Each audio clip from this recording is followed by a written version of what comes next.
cost of doing business. How do you price your work, right? And then we explained some of the factors. Now let's go to the real nitty-gritty of it. And I'm actually going to escape this and go into something that's going to hurt you. Hopefully. This is a cost of doing business calculator from an association called NPPA. They represent photojournalists. And they're still around, amazingly, but they represent photojournalists. When you go to this site and when you type this calculator thing, it's going to come up with a whole bunch of numbers here, preset, because they're all, photojournalists. So what you need to do here is to fill in all of these categories of what it costs you to be in business or to be alive. Okay, let's talk simpler. What does it cost you to be alive? Right? Or business, but alive. Per year. Now, if you're a full-time artist, you have to put everything there. And that's what we do for us. That's what we do. If you're a part-time artist, you take a portion of it. So let's say that I'm only an artist 10% of the year. Well, then take 10% of that and add it all up. Because that, at the end of the day, and I'm not going to go through it all, but you're going to have to put your office or studio. All right? I don't want to have an office. Okay, well, you live somewhere, don't you? Right? You have a mortgage? Well, maybe you're squatting. I don't know. I'm sorry. I forgot that portion of it. Your phone, and that's yearly expenses. Okay? Your photo gear. And everybody goes, oh, I spend way too much. Okay, well, you do. Equipment, computers. Computers cost nothing. Internet access, nothing. It costs nothing, right? Verizon gives it for free. They do. I'm glad you got the same plan as I do. Web hosting. You have a website, right? It doesn't cost you anything, right? Vehicle expenses. That's okay. You have a bicycle. Office supplies. Postage. Professional. If you want to know what each category is, you just click on it and it tells you what it explains it, because it assumes that we're all idiots, which is a good thing, So it tells you what to enter in that category. So then you enter all of this, all right? Advertising, promotion, whatever, subscription, health insurance, we don't have any of that. Legal and accounting, forget about it. We just change our name regularly. Taxes, licenses, I don't pay taxes. I'm French, okay? You guys pay that. Office assistant, whatever, we certainly don't do that in much. Oh, wait, Jerry and Scott have a few of those things, right? Utilities, that's your electric, things. Travel, entertainment. And then don't even go with your desired annual salary because that's just fantasy land, okay? Non-assignment income means that you have a trust fund. If you don't have a trust fund, then we're back to zero here.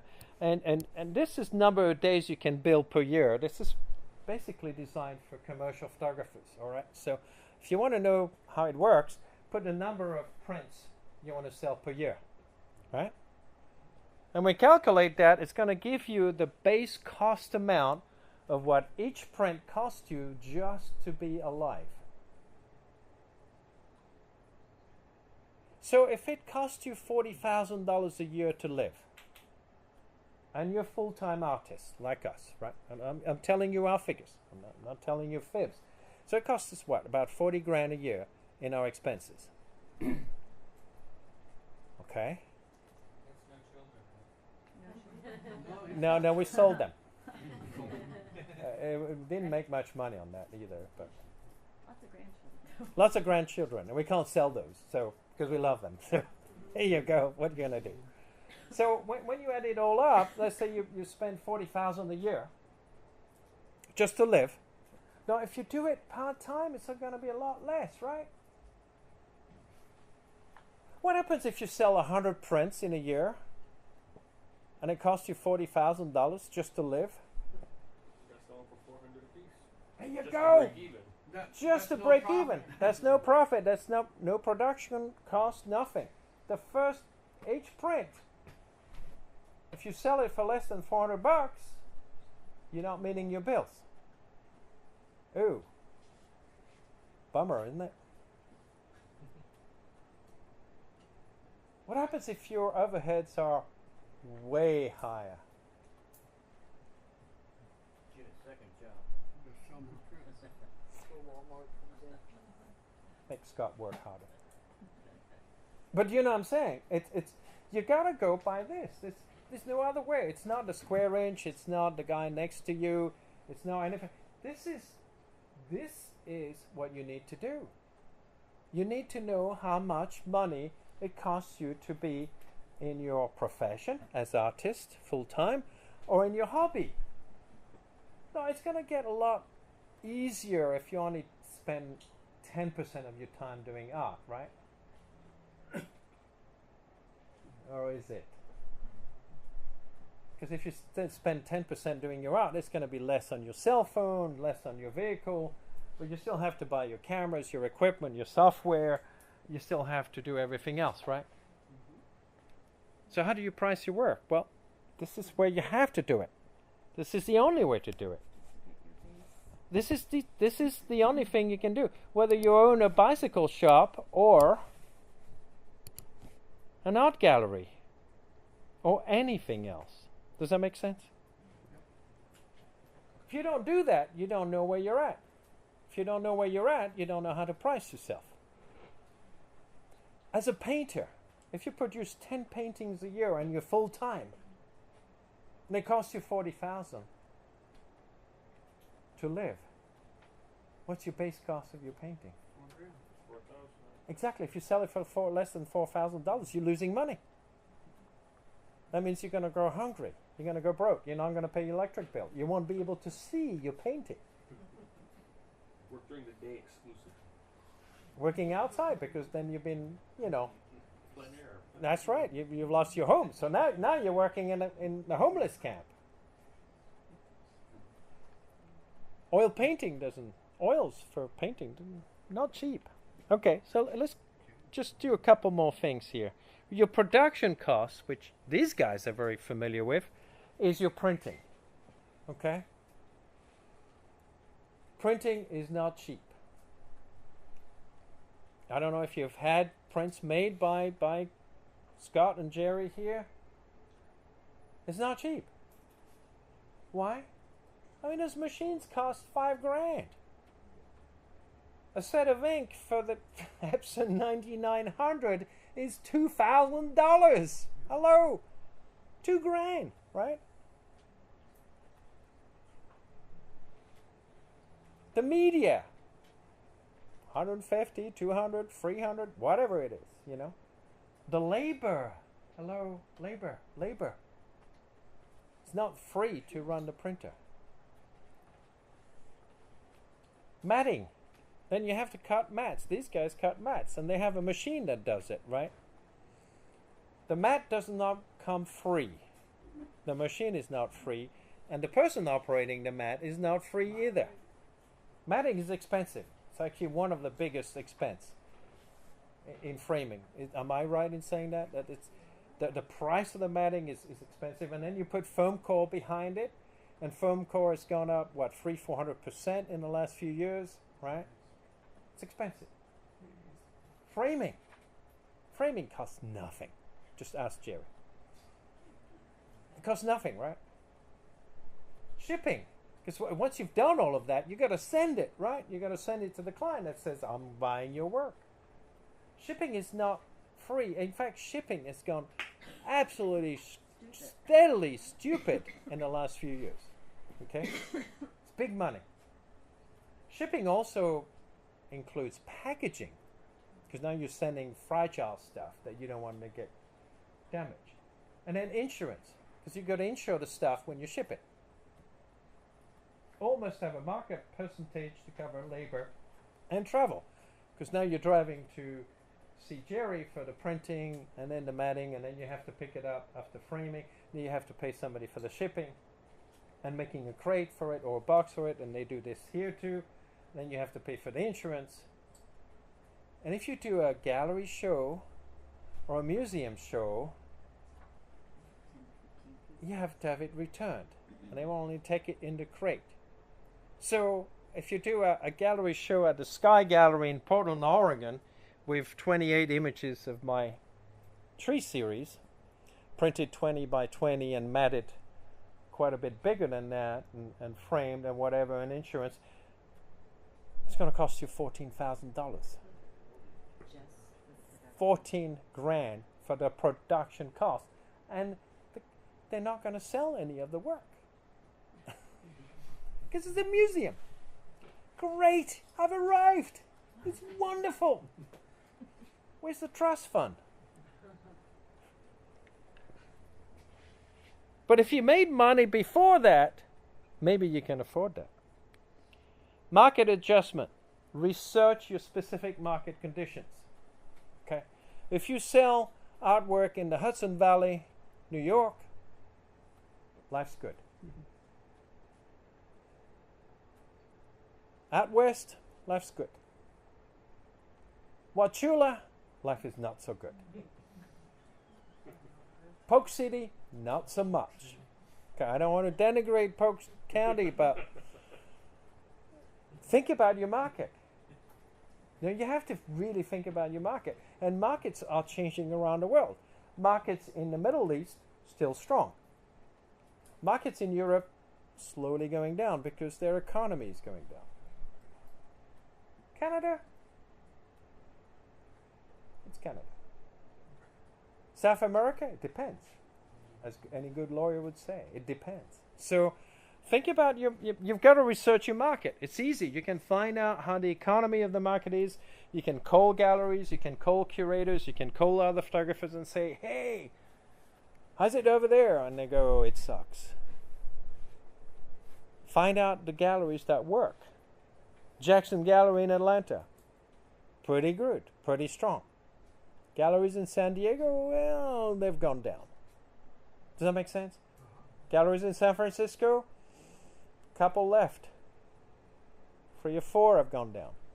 So you've got to think about the market. You have to research. Research your targets. Who's buying work? The Dunedin Art Festival? Can you sell a $5,000 photo print in Dunedin Art Festival? Really lucky. Can you sell the same print in the Coconut Grove Art Show? Yes, you can. So think about it. You got to research. It's all about research. You have to find out who you're selling to. That's more overhead. No, it's your time. It's your job as a business owner, artist/business owner, to know where the market is. Where can you sell your work? And will your work be relevant to that market? Okay? Be careful what you sell, where you sell it. Okay? One of the things at UPA Gallery that we're very careful of is what kind of work we sell, because we're going to the Middle East. Okay? Does that make sense? There's a lot of skin in our photographs from our artists, because that's a different market. So we have to be very aware of what people's habits are, their customs, their culture. It's research. It's research. How do you price your work? You have to research it. You have to understand your cost of doing business. You have to understand your cost of production. That will tell you how much your work is. If you produce 1,000 images a year, you're in good shape. So is it easier to actually produce your artwork and then try and find the market for it, or research the market and say, hey, I can sell this to this group of people? What do you guys think? I think it's art, and I'm going to create the art and then figure out what I can do with it. That could be another answer. But how do you think corporations work? Any corporations work? Find the market and they fill it. Correct. It's a bit of both. As an artist, you should do what you're driven to do in the first place. That's really the premise of it. That's why we do that. If you're a commercial artist, as we are too, you do what a client wants you to do. So we understand both sides of this equation and go, where do we stand? Well, we do what we do because we want to do it. But we do it always with the back thought of, what will people want to buy? Great artists do specifically that, okay? Be aware that great contemporary artists do that. They do what they want to do, but first they go and find out what is it that people want. Okay? If your concept is roadkills, photographs of roadkills, that might be a great concept for you. Will it sell? I don't know. You have to research it. There might be somebody that, the world did. California, probably. Research. You have to research. There's a philosophical point here too, and is it that you're creating the artwork for yourself or for your audience, or a little bit of both? Both. Has to be both. If you do it for yourself, it fulfills your art soul, right? Your soul. But if you don't sell any of it, you're not fulfilling your pocketbook. So there's a balance here. Van Gogh never sold one painting in his life. Not one. Not one painting. He did it because he was, nuts. Well, like most of us, that's why we're here, right? If you're an artist, you're somewhat damaged goods, I guess. So, conclusion.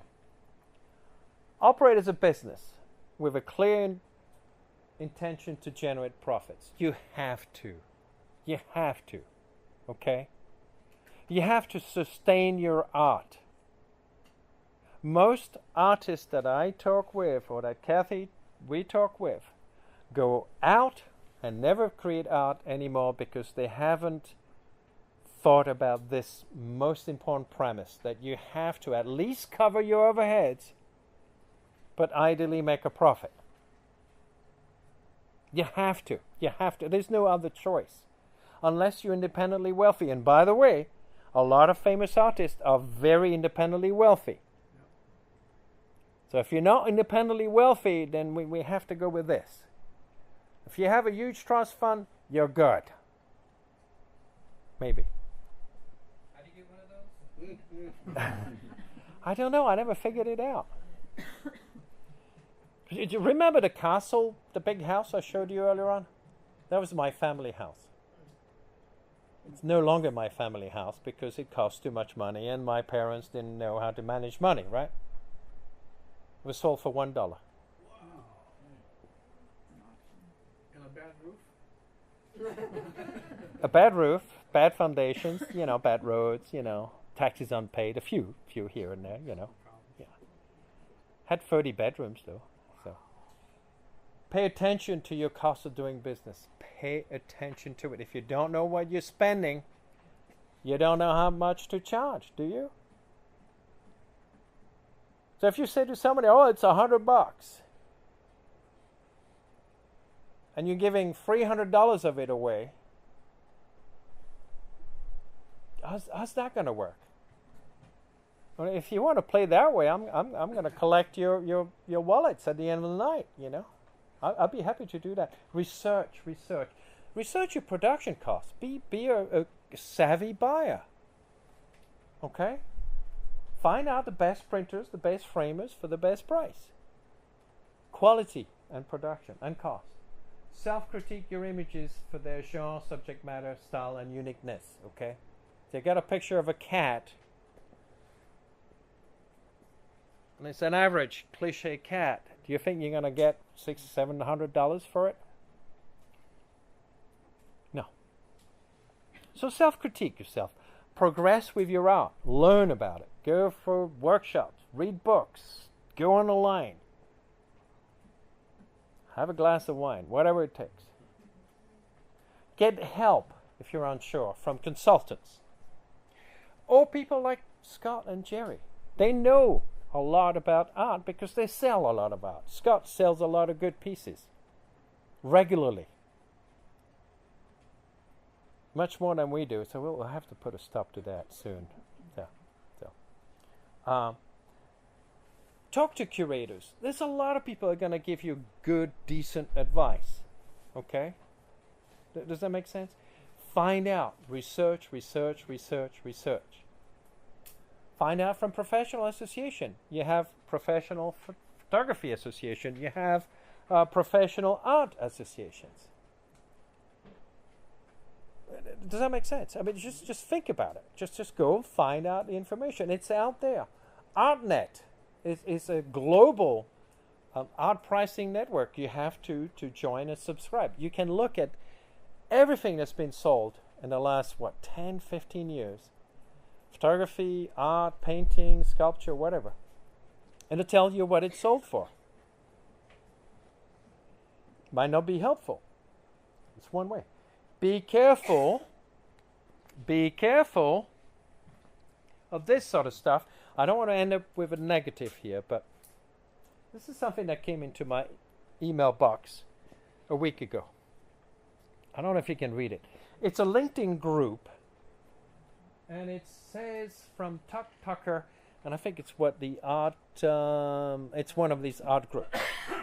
Tucker is the owner of the group, and this is a big blurb on how to price your work, and I'll tell you for free if you join this and give me $1,000, and I'll tell you what your work is worth.